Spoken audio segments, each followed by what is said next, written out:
Bienvenidos. Disculpen cuando estamos grabando así, tenemos que tener todo muy ordenado.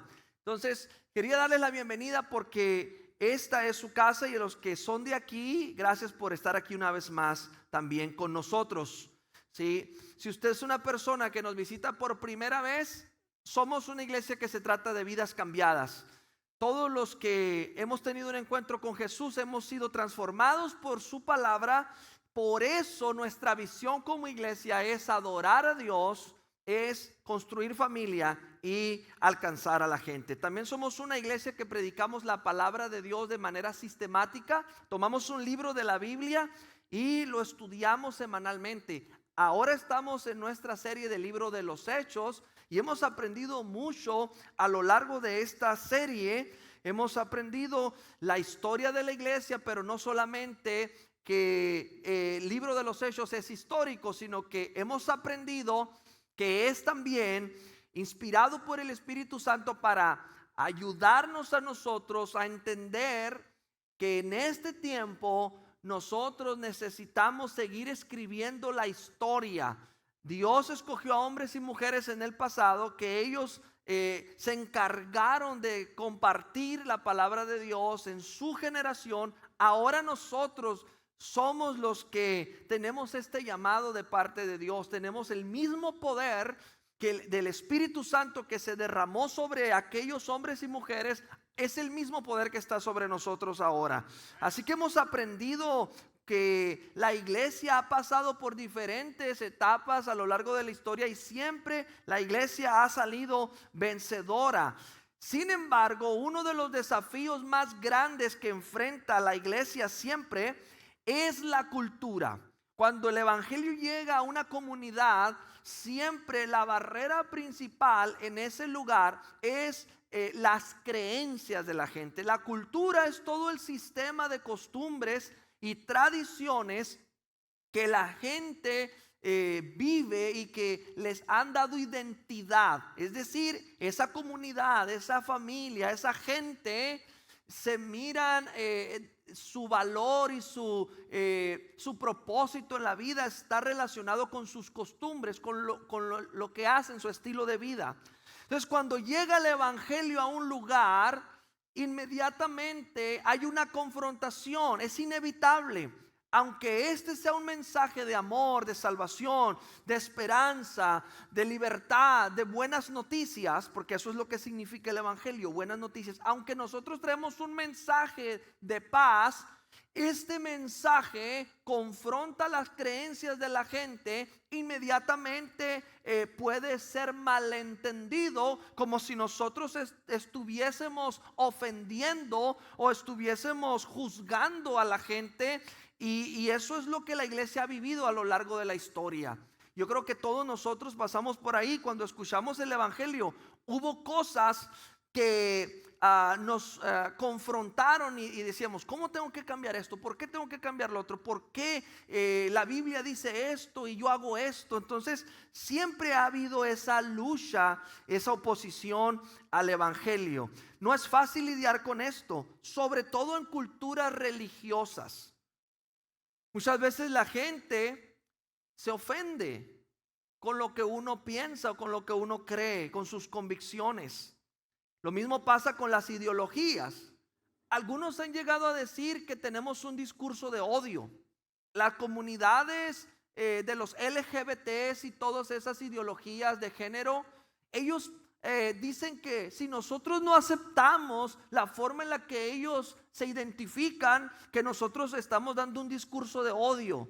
Si nosotros no compartimos las mismas ideas que ellos, si nosotros decimos que creemos que el matrimonio es solamente entre un hombre y una mujer, porque así lo diseñó Dios, inmediatamente ellos interpretan eso como una ofensa, como que los estamos discriminando o como que los estamos juzgando, cuando no es ese el sentido. Nosotros solamente estamos expresando en libertad lo que nosotros creemos. Ahora, ese evangelio, esa verdad, en automático causa ese efecto en la gente, ¿verdad que sí?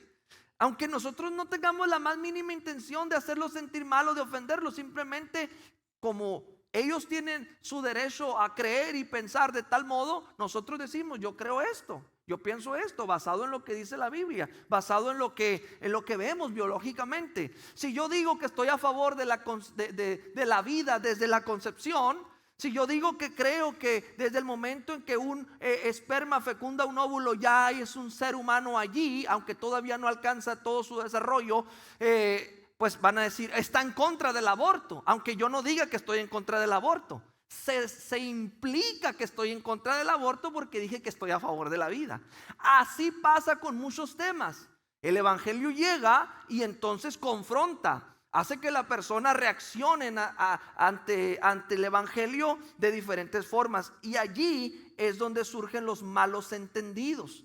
Mucha gente ha distorsionado cosas que nosotros decimos y han presentado esas cosas que nosotros creemos como cristianos ante un mundo, y lo han mostrado distorsionado, y la gente se ha hecho una mala idea de los evangélicos. Usted conoce gente, seguramente usted conoce gente que tiene una mala idea del cristianismo, una mala idea del evangelio. Nos tienen en un concepto malo, ¿sí? Y no necesariamente porque hayan tenido una mala experiencia con Cristo o con la iglesia, sino porque se basan en lo que escucharon de otros decir. Sí, ¿verdad que sí? ¿Por qué? Porque son malentendidos. Entonces, están usando todos los medios para acusarnos de todo lo que se les ocurre y crear confusión en la gente. Por eso el título del mensaje de hoy es malentendido. ¿Sí? Los malentendidos son muy comunes y pueden llegar a ser muy peligrosos, ¿verdad que sí? Los malentendidos causan tensión, causan conflicto, ¿sí? Causan estrés, causan tantas cosas los malentendidos, sobre todo cuando se trata de un lenguaje que no dominamos. En mi caso, me voy a poner yo de ejemplo, que yo no hablo el inglés tan bien como me puedo expresar en español, así que yo a veces estoy preocupado que si las personas que me escucharon realmente entendieron lo que quise decir, porque si entiende algo mal, ¿sí? Puede traer una consecuencia grave, un problema. ¿Por qué? Porque no se está entendiendo lo que se quiere decir.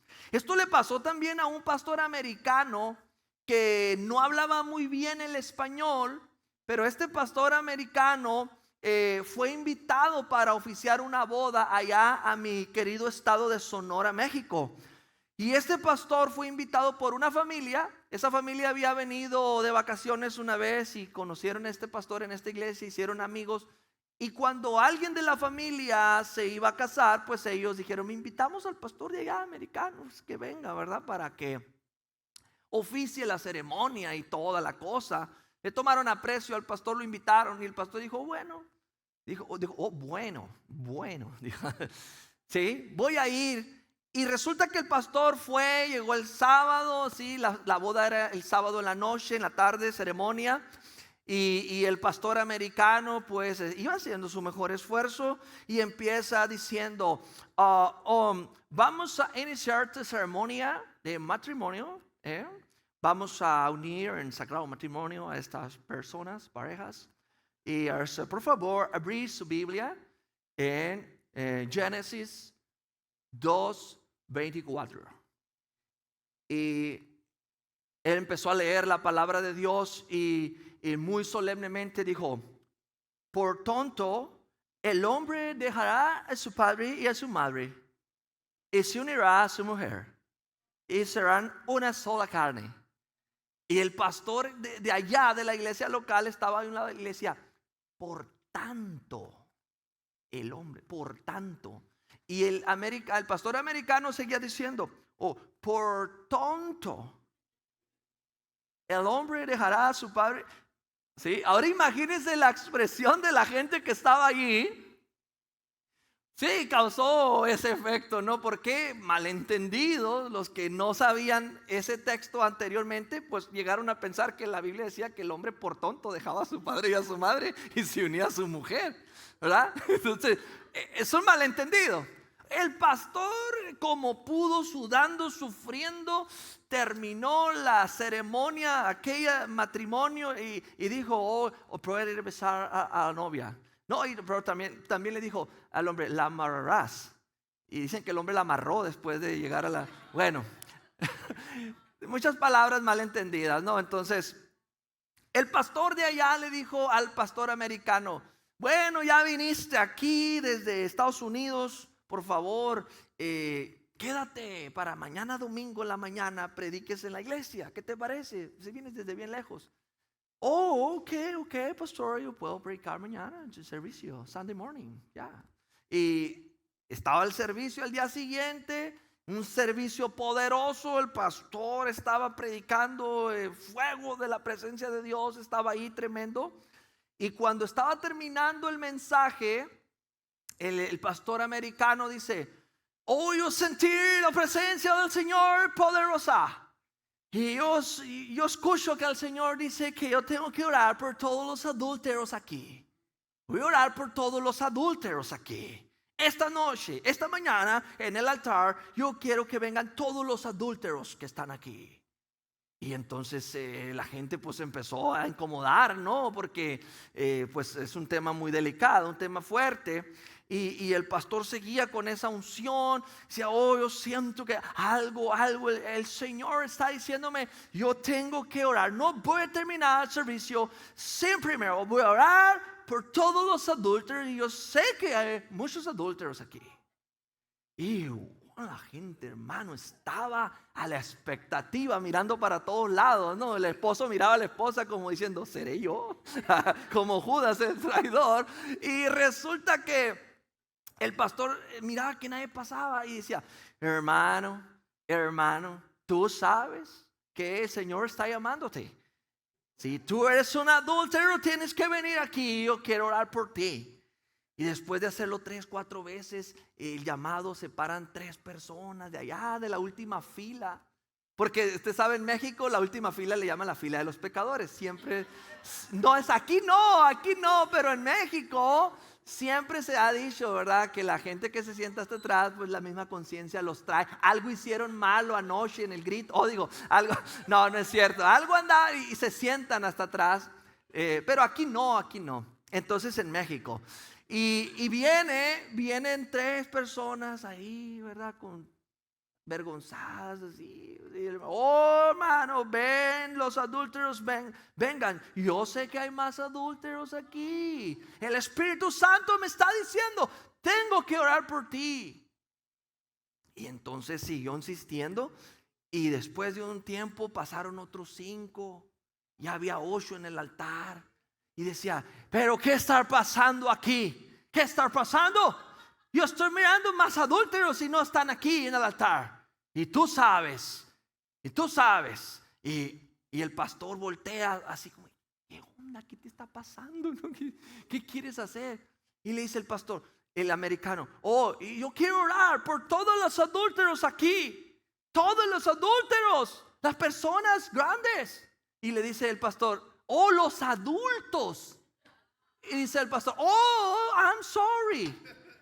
Los adultos. Ya había 8 en el altar. O sea, ni modo. Ya no se podía hacer más, ¿verdad? Ya pasó eso. Entonces, son malos entendidos muy peligrosos. Entonces, miren. El apóstol Pablo lidió con malos entendidos y la iglesia ha lidiado con malos entendidos. Y enfrentó esto de una forma que vamos a ver ahora en Hechos 21, 17 al 20. Dice aquí que Pablo llegó a la ciudad de Jerusalén para dar un informe de todo lo que había logrado en sus viajes misioneros con los gentiles. Dice, cuando llegamos a Jerusalén, los creyentes nos recibieron calurosamente. Al día siguiente, Pablo fue con nosotros a ver a Jacobo, era el pastor, y todos los ancianos, todos los líderes de la iglesia estaban presentes.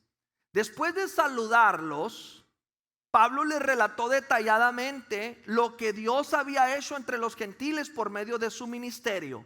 Al oírlo, alabaron a Dios. Esa fue la primera reacción, ¿no? La reacción natural y obligada en cierta forma.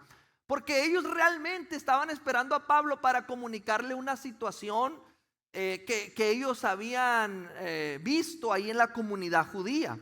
Pablo les da el reporte de su ministerio y les dice: los muertos resucitan. Una vez estaba predicando y uno se me durmió cuando ya tenía 4 horas yo predicando, no sé por qué se durmió, y se cayó Eutico y murió, y oré por él y lo resucitó el Señor. Otro día iba con Silas en Filipos, y una mujer estaba profetizando ahí con espíritu de adivinación, y oramos por ella y el demonio la soltó. Y otra vez estaba en tal parte y una víbora me mordió y el Señor me liberó de la enfermedad. Y Pablo estaba contando todo eso, y los líderes de la iglesia, el pastor de la iglesia, estaba esperando que terminara para decirle cuál era la situación en la que Pablo se iba a enfrentar en Jerusalén.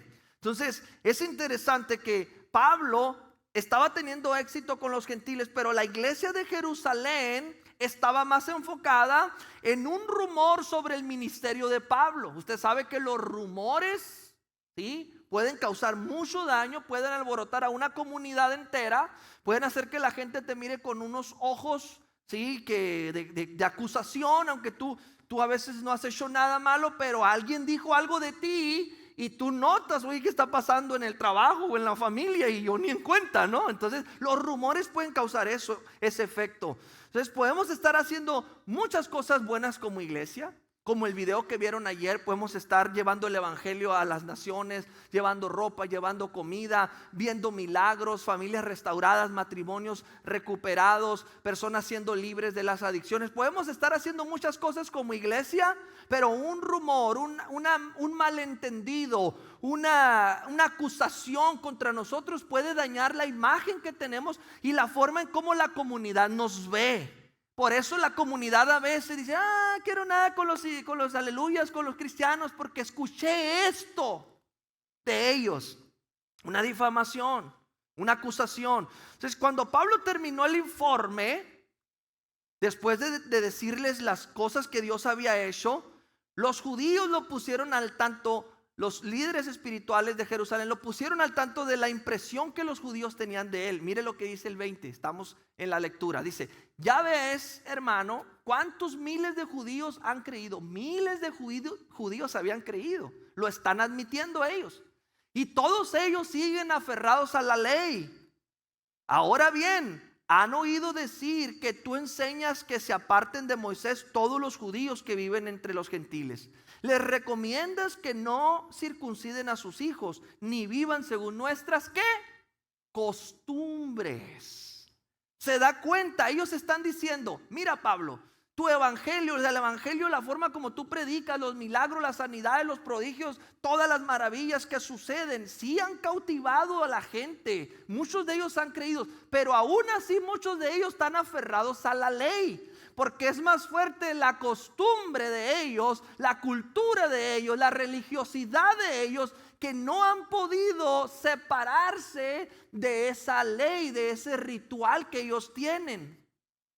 Entonces el ambiente en ese tiempo era muy tenso. Había varias facciones religiosas, sociales, políticas, filosóficas, pero en medio de todo ellos están admitiendo que Pablo había tenido éxito con el evangelio. Muchos han creído. Sin embargo, aunque una parte de ellos cree en el Señor Jesucristo, hay otra parte de ellos que los obliga a mantenerse ligados a la ley de Moisés.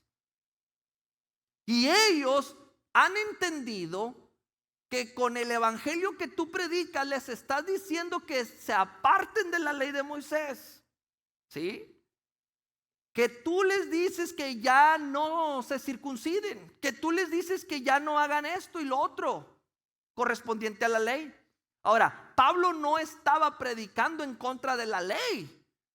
La predicación de Pablo se centraba en que somos salvos por Jesús. Jesucristo pagó el precio por nosotros en la cruz del Calvario. La sangre de Jesucristo nos limpia de todo pecado. Ya no necesitas agregar más al sacrificio de Cristo, porque si necesitaras agregar algo más, significa que la sangre de Cristo no fue suficiente. Entonces Pablo predicaba que Cristo no necesitaba que le agregáramos nada. Somos salvos por los méritos de Cristo en la cruz del Calvario. Ese era el mensaje de Pablo. Y ellos en automático relacionaban y decían, bueno, si no tengo que agregar nada y yo antes me circuncidaba para ser un hijo de Dios y antes hacía esto y lo otro y aquello y ahora ya no tengo que hacer nada, Pablo me está diciendo que debo de dejar las costumbres y la ley y todo eso. Entonces empezaron a crear una figura de Pablo antagónica, en lugar de decir, él viene con un mensaje de salvación. Viene con un mensaje de paz. Se da cuenta cómo el evangelio en automático, aunque tú no estés acusando a nadie, la misma verdad confronta la mentira. Y si una persona está viviendo en un sistema de creencias que no sirve, que es falso, pues la misma palabra de Dios los va a confrontar sin que tú tengas que acusarlos. Eso le estaba pasando a Pablo. Ellos estaban entendiendo lo que querían entender. Entonces, yo puedo decir todo lo que creo, y eso no significa que estoy ofendiendo o atacando a las personas que piensan diferente, ¿sí? Sin embargo, Satanás puede distorsionar lo que yo estoy diciendo para crear en la gente una impresión negativa sobre mí. Mire lo que pasó después, Hechos 21, 24, 21, 22. ¿Qué vamos a hacer? ¿Sí? Sin duda se van a enterar de que ha llegado Pablo. Está aquí una reunión del liderazgo de la iglesia, el pastor de la iglesia con Pablo. Y entonces ellos dicen, ¿qué vamos a hacer? Y por eso será mejor que sigas nuestro consejo. Mira, aquí viene la estrategia de cómo ellos iban a intentar resolver esta inconformidad en la gente. Dice, hay aquí entre nosotros 4 hombres que tienen que cumplir un voto. Llévatelos, toma parte en sus ritos de purificación y paga los gastos que corresponden al voto de rasurarse la cabeza. Era un voto de nazareato, ¿sí? El nazareo se consagraba y una de las señales era que rapaba su cabeza. Y dice, así todos sabrán que no son ciertos esos informes acerca de ti. Es decir, los judaizantes, los judíos, ellos así se van a dar cuenta que tú no estás en contra de la ley de Moisés. Te van a ver a ti siendo parte de la ley de Moisés, y entonces se va a calmar un poco el ánimo, la agitación que hay en ellos, y tal vez entonces ellos puedan prestarse para escuchar la verdad, o sea, tu versión de los hechos. Entonces el punto aquí que estaba buscando el liderazgo de la iglesia de Jerusalén era tranquilizar el ambiente, ¿sí?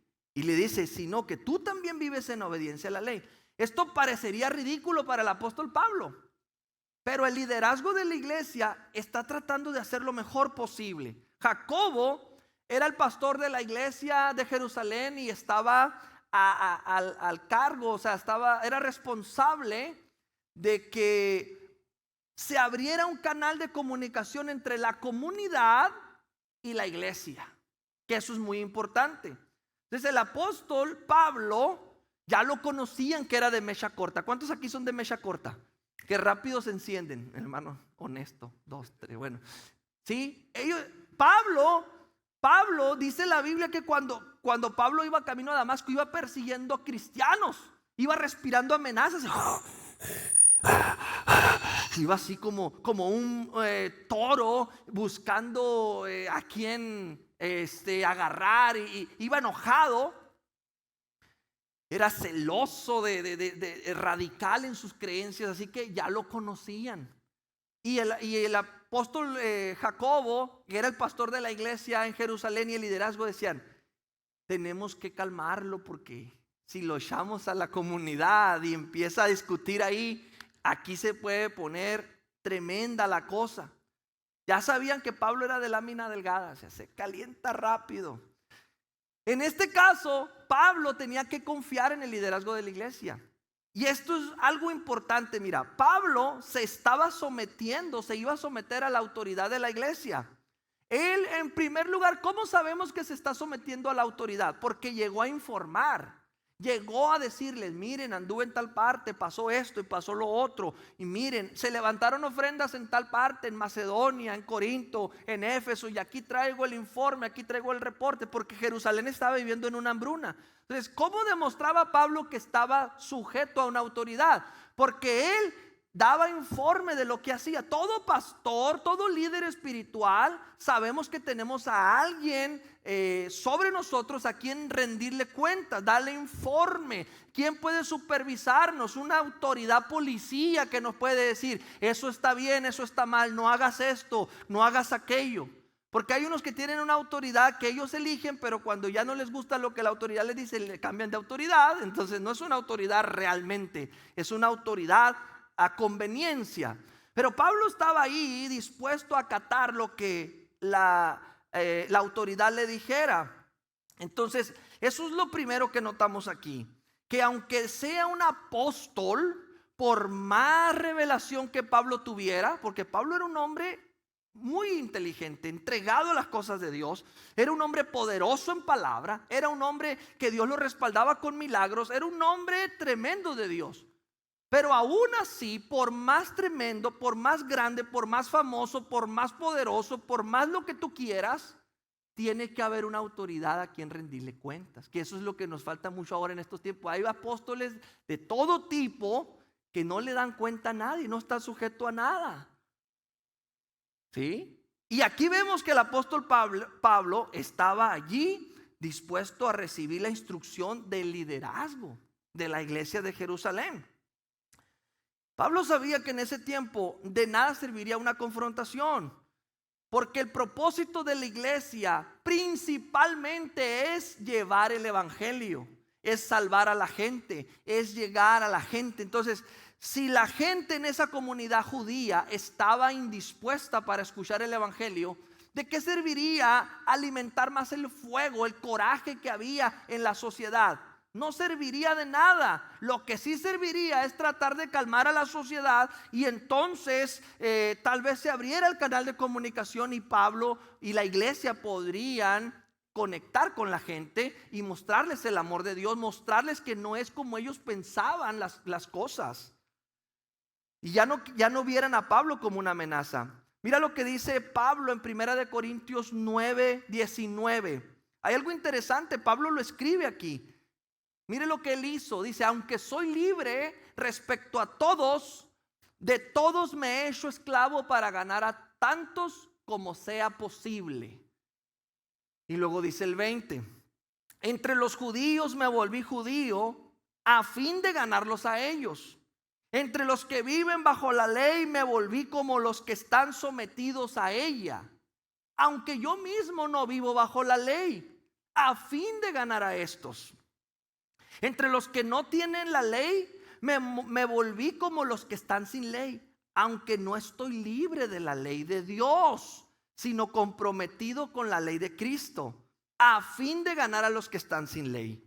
Entre los débiles me hice débil a fin de ganar a los débiles. Me hice todo para todos a fin de salvar a algunos por todos los medios posibles. Aquí hay algo interesante que tenemos que aprender como iglesia, porque hoy estamos luchando todavía con las mismas oposiciones de la sociedad. Falsos que se levantan contra nosotros, acusaciones, ideas, distorsión, muchas cosas que hoy se parecen a lo que Pablo estaba lidiando allí. Y dice el apóstol Pablo que él se hizo de todo para ganar a todos. Lo que está diciendo es que el interés mayor de la iglesia es ganar a la gente. Entonces Pablo hizo a un lado sus intereses personales, su orgullo, sus motivaciones, y Pablo dijo: ok, no importo yo, importa que la iglesia se mantenga unida, que la iglesia logre tener la mejor forma de conexión con la comunidad, para que la comunidad conozca a Cristo. Eso es lo que queremos hacer. Y si tenemos que modificar algunas de nuestras formas con tal de que la gente pueda escuchar el evangelio, estamos dispuestos a hacerlo. Entonces, claro, siempre y cuando no sea pecado. Yo me acuerdo cuando yo nací en la iglesia, yo me acuerdo cuando en los servicios no había instrumentos, no había bocinas. Las iglesias más bendecidas tenían un micrófono que siempre fallaba. Me acuerdo que cada vez que fallaba reprendían al diablo. Si el diablo no quiere que tengamos el servicio, el cable estaba todo pisoteado y molido. Pero eran cosas que me tocó vivir. Y había un libro que se llamaba Himnario. estaba el de Rayos de Esperanza, el Himnos de Gloria y Triunfo y el Brisas Celestiales. Y si no se cantaban los cantos que estaban escritos en el himnario, es como que el culto no sirvió. ¿Sí? O sea, eran ideas tan arraigadas ahí en la liturgia. Se tenía que incluir ciertas o cuales cosas en el servicio, si no, ¿verdad? Algunos se rasgaban las vestiduras. Cuando entró el primer instrumento, la guitarra o el piano empezó a sonar, algunos se escandalizaron. El 10%, el 20% de la iglesia en ese tiempo empezaron a decir: no, ya nos parecemos al mundo, estamos metiendo el mundo en la iglesia, ya al rato vamos a estar como ellos. Pero eso no fue todo, hermano. La batería, según algunos en aquel tiempo, era el instrumento del diablo por excelencia, porque ahí ahí ya estabas en la iglesia y como la batería, ¿no? Ya los hermanos empezaban, cuando menos pensaban, estaban haciendo así, ¿no? Entonces ya, provoca el sensualismo, el ritmo y hace que la gente esté. Entonces se condenó la batería, se condenó la música. Muchos salieron de la iglesia buscando iglesias donde pues solamente se aplaudiera y se usara el himnario. Entonces, ¿por qué era tan fuerte el molde? Pero ese molde ya no servía para conectar con la comunidad. Era un obstáculo. Muchos jóvenes no solamente estaban yéndose a las cosas, a la diversión del mundo, sino que ya no querían venir a la iglesia. Era tan aburrido venir a la iglesia que ellos decían: ya no quiero ir. Los papás obligaban a sus hijos a venir a la iglesia, pero no era porque ellos quisieran estar ahí. Entonces vemos cómo Pablo está diciendo: si para ganar a los judíos tengo que hacerme como judío hasta cierto punto, claro, sin caer en el pecado, o tengo que hacerme como los gentiles para ganar a los gentiles, claro, sin caer en el pecado, o si tengo que hacerme como los que viven sin ley, yo me tengo que hacer como ellos, aunque yo sé que no estoy sin ley, estoy bajo la ley de Dios. Pero si eso me permite abrir un canal de comunicación con ellos para después el evangelio pueda llegar a sus corazones, estoy de acuerdo, no hay ningún problema. Algunos podrían decir: qué hipócrita Pablo, iba a fingir ser un judío, iba a fingir ser. No, lo que pasa es que él está poniendo el interés más alto de la iglesia y sabe que a veces esas estrategias se necesitan porque la cultura es una barrera que a veces no vamos a poder derribar, pero podemos penetrar, y estando dentro de esa cultura podemos ser como una levadura que llega un poquito a la masa y poco a poco va leudando la masa hasta que toda la masa es leudada. Entonces Pablo entendía que eso era lo que se tenía que hacer y se sometió a la autoridad. A lo mejor al principio no tenía sentido para él, porque tal vez Pablo pensaba: pues es que realmente ya eso no sirve. El hacer votos de purificación y hacer raparme la cabeza, votos de nazareato, no sirve. Pero tampoco era pecado, tampoco no se iba a contaminar ceremonialmente o espiritualmente por hacer algo así. Entonces dijo: ok. Igual le pasó a Jesús. Jesús fue con Juan el Bautista para ser bautizado. Y Juan el Bautista le dijo: tú deberías bautizarme a mí, porque yo bautizo para arrepentimiento. Y Jesús no tenía pecado, pero Jesús quería dar una muestra de que él se sometía a la autoridad. Y la autoridad espiritual en ese tiempo de Jesús era Juan el Bautista. Después Juan el Bautista dijo: es necesario que yo mengüe, que yo baje para que el otro suba. Pero mientras el otro sube, yo era la autoridad. Por eso Jesús vino a Juan el Bautista para ser bautizado. Jesús entró en el ministerio por el camino del sometimiento a la autoridad. Por eso cuando Jesús fue bautizado por Juan el Bautista en el Jordán, se oyó una voz en el cielo que dijo: este es mi hijo amado. O sea, el Padre se agradó de que Jesús se sometió a la autoridad de Juan, y eso le permitió a Jesús ser más humano. Le dijo Jesús a Juan: yo sé que yo no tengo pecado, pero así conviene que lo hagamos. Entonces Jesús entró por esa puerta de la autoridad para empezar su ministerio. ¿Sí? ¿Alguien está agarrando algo aquí? Ok, entonces miren lo que dice Pablo. Bueno, el escritor de Hebreos, siempre pensamos que es Pablo, pero bueno, dice Hebreos 13:17: obedecer a vuestros pastores o a vuestros líderes espirituales, y sujetarse a ellos, porque ellos velan por vuestras almas como quienes han de dar cuenta, para que lo hagan con alegría y no quejándose, porque esto no es provechoso. Así que el apóstol Pablo, por más apóstol que era, tenía un pastor y dijo: bueno, voy a someterme a este consejo, porque la iglesia es la autoridad y yo tengo que escuchar lo que ellos están diciendo. Y se sometió con alegría. Pablo era un cristiano maduro y veía las cosas de esta manera como les estoy explicando. Aunque no sabía cómo iba a acabar aquello, él confiaba: si yo hago lo correcto, Dios se va a encargar de lo demás. Entonces eso lo vemos en Efesios 4:3, donde Pablo escribe sobre la unidad. Esfuércense por mantener la unidad del espíritu mediante el vínculo de la paz.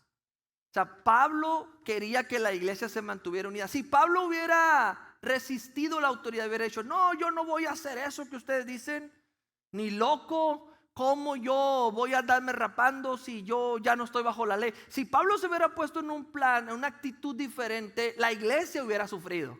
Porque unos iban a decir: ok, voy a seguir a Pablo. Otros: oh, voy a seguir a Jacobo. Otros: oh, no, ni a Jacobo ni a Pablo, porque mira, se están peleando, entonces mejor me voy con los judíos. Iba a causar un problema. Entonces Pablo, en su madurez, dijo: no sé si esté de acuerdo, si esto sea lo mejor, hacer estos dos votos, pero lo voy a hacer, porque eso conviene a la unidad de la iglesia.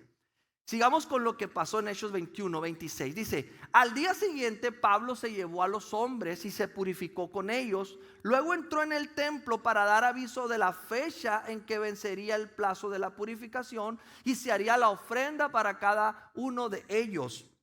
Cuando estaban a punto de cumplirse los 7 días, unos judíos de la provincia de Asia vinieron a Pablo en el templo, alborotaron a toda la multitud y le echaron mano, gritando: israelitas, ayúdenos. Este es el individuo que anda por todas partes enseñando a toda la gente contra nuestro pueblo, nuestra ley y este lugar. Además, hasta ha metido a unos griegos en el templo y ha profanado este lugar santo. Miren nomás, ¿quién no se alborota con eso, verdad? Siempre hay un gritón. Siempre hay uno que va a andar alborotando al pueblo. Miren, hey, esto andan haciendo. Siempre. Así que no se extrañe si hoy todavía hay gente que se dedica a hacer eso en redes sociales, a difamar, a ir en contra, a decir: no hagas esto, no vayas a la iglesia, y no diezmes, no ofrendes, no sirvas, no esto, no necesitas. Hay gente así, como chachalacas.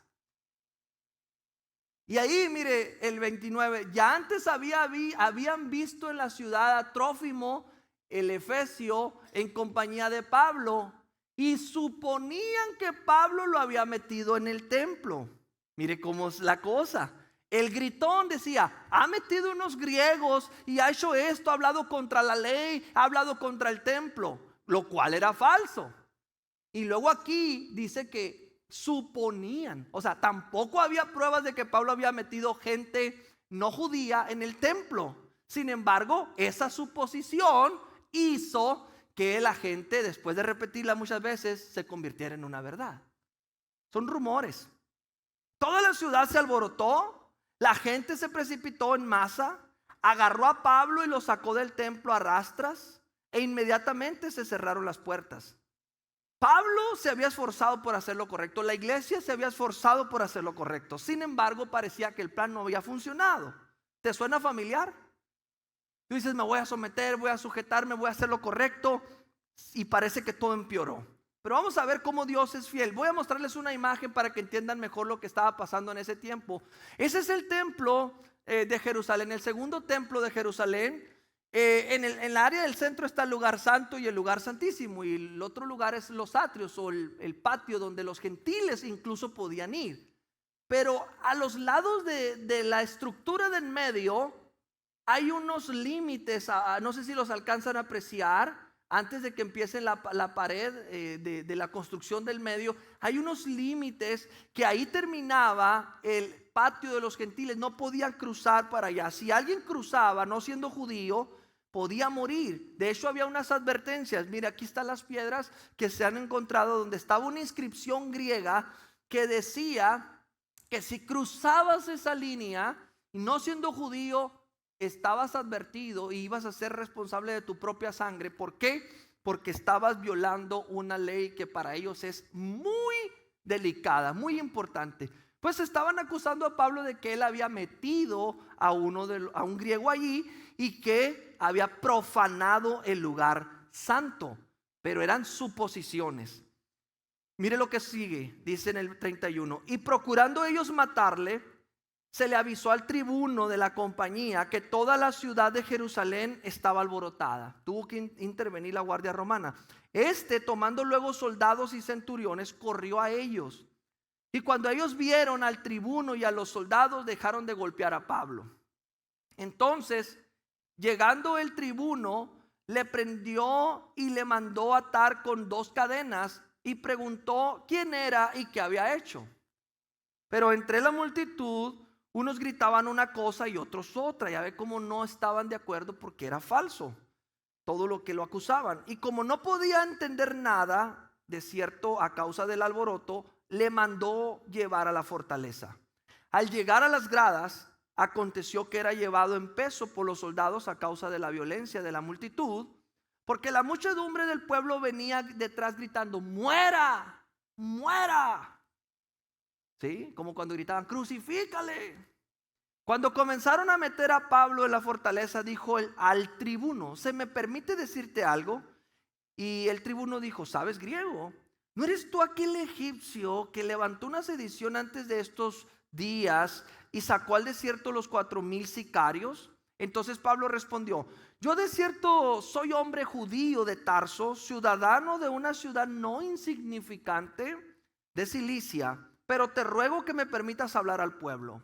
Y cuando él se lo permitió, Pablo, estando en pie en las gradas, hizo señal con la mano al pueblo y hecho gran silencio, habló en lengua hebrea diciendo. Lo que Pablo dijo lo vamos a ver en el siguiente domingo. Pero antes de terminar, quiero darte 3 cosas que nosotros podemos hacer cuando estamos en medio de malos entendidos, en medio de oposición, tensión, acusación y todo lo que usted ya sabe. En primer lugar, usa la oposición como una oportunidad. Dios hizo que a través de esta situación el apóstol Pablo llegara a estar frente a todos los judíos, el liderazgo judío del templo, y ahora Pablo podía hablarles directamente a ellos. Tal vez si no hubiera habido este ambiente de tensión, Pablo nunca hubiera tenido la oportunidad de hablar de esta manera frente a esa multitud. Entonces Pablo estaba viendo desde el principio una oportunidad a través de esta situación para que la gloria de Dios se manifestara. Entonces siempre una situación difícil hay que verla como una oportunidad.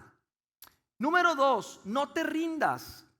Cuando hay oposición, cuando hay malentendido, cuando tú estás haciendo lo correcto y parece que todo va peor, no te rindas, no renuncies a tu llamado. Si se levantan contra ti, si te critican, si mienten sobre ti, si te acusan, si se burlan, si te ofenden, si tratan de dañarte, tú sigue adelante, porque tú sabes en quién estás creyendo, quién te llamó. A ti te llamó el Señor para hacer la diferencia en este tiempo. Y el enemigo va a tratar de muchas formas, a través de todos los medios que él pueda, va a tratar de neutralizarte, va a tratar de desanimarte. Eso, detrás de esas mentiras y todo el ataque de Satanás contra ti, está la intención de que tú te apartes de Dios, de que renuncies a tu llamado. Pero no lo hagas, porque el número 3 es recordarte a ti mismo que Dios está trabajando. Si confiamos que Dios está trabajando, nuestra única opción es seguir. Uno de mis textos favoritos es Romanos 8:28, que dice Pablo: y sabemos que a los que aman a Dios, todas las cosas les ayudan para bien. Todas las cosas, aún las cosas malas, aún en medio de la tormenta, aún en medio de los malos entendidos, de la crisis familiar, del matrimonio, de los hijos, de todo lo que sucede, ¿sí?, en nuestra vida. En medio de todo eso, ¿sí?, recuerda que Dios está en control de tu vida. Mira lo que dice Isaías 41:10: no temas, porque yo estoy contigo. No desmayes porque yo soy tu Dios que te esfuerzo. Siempre te ayudaré, siempre te sustentaré con la diestra de mi justicia. Es normal que por ser cristiano, solo por ser cristiano tengas enemigos. Aunque no andes buscando enemigos, solamente porque tú eres, por lo que tú representas, porque el Señor vive en tu corazón, porque tú eres un hijo de Dios y tratas de vivir de acuerdo a la palabra. Solo por eso el enemigo va a encargarse de levantar rumores, de acusaciones para desanimarte. Pero tú tienes que estar seguro en quién has creído. Antes de terminar con el video y con este sermón, quiero preguntar, ¿hay personas aquí que digan, yo quiero esa salvación, yo quiero recibir esa fortaleza en mi vida, quiero el perdón de mis pecados? Esta es la decisión más importante de tu vida, porque con Cristo todo es posible. Si enfrentas oposición, enfrentas adversidad, sin Cristo no se puede. Pero si tienes a Cristo en tu corazón, aunque no te garantizo que no va a haber dificultades, no te garantizo, no te estoy diciendo que Pablo lo enfrentó y era un hombre de Dios. Pero ¿cuál era la diferencia?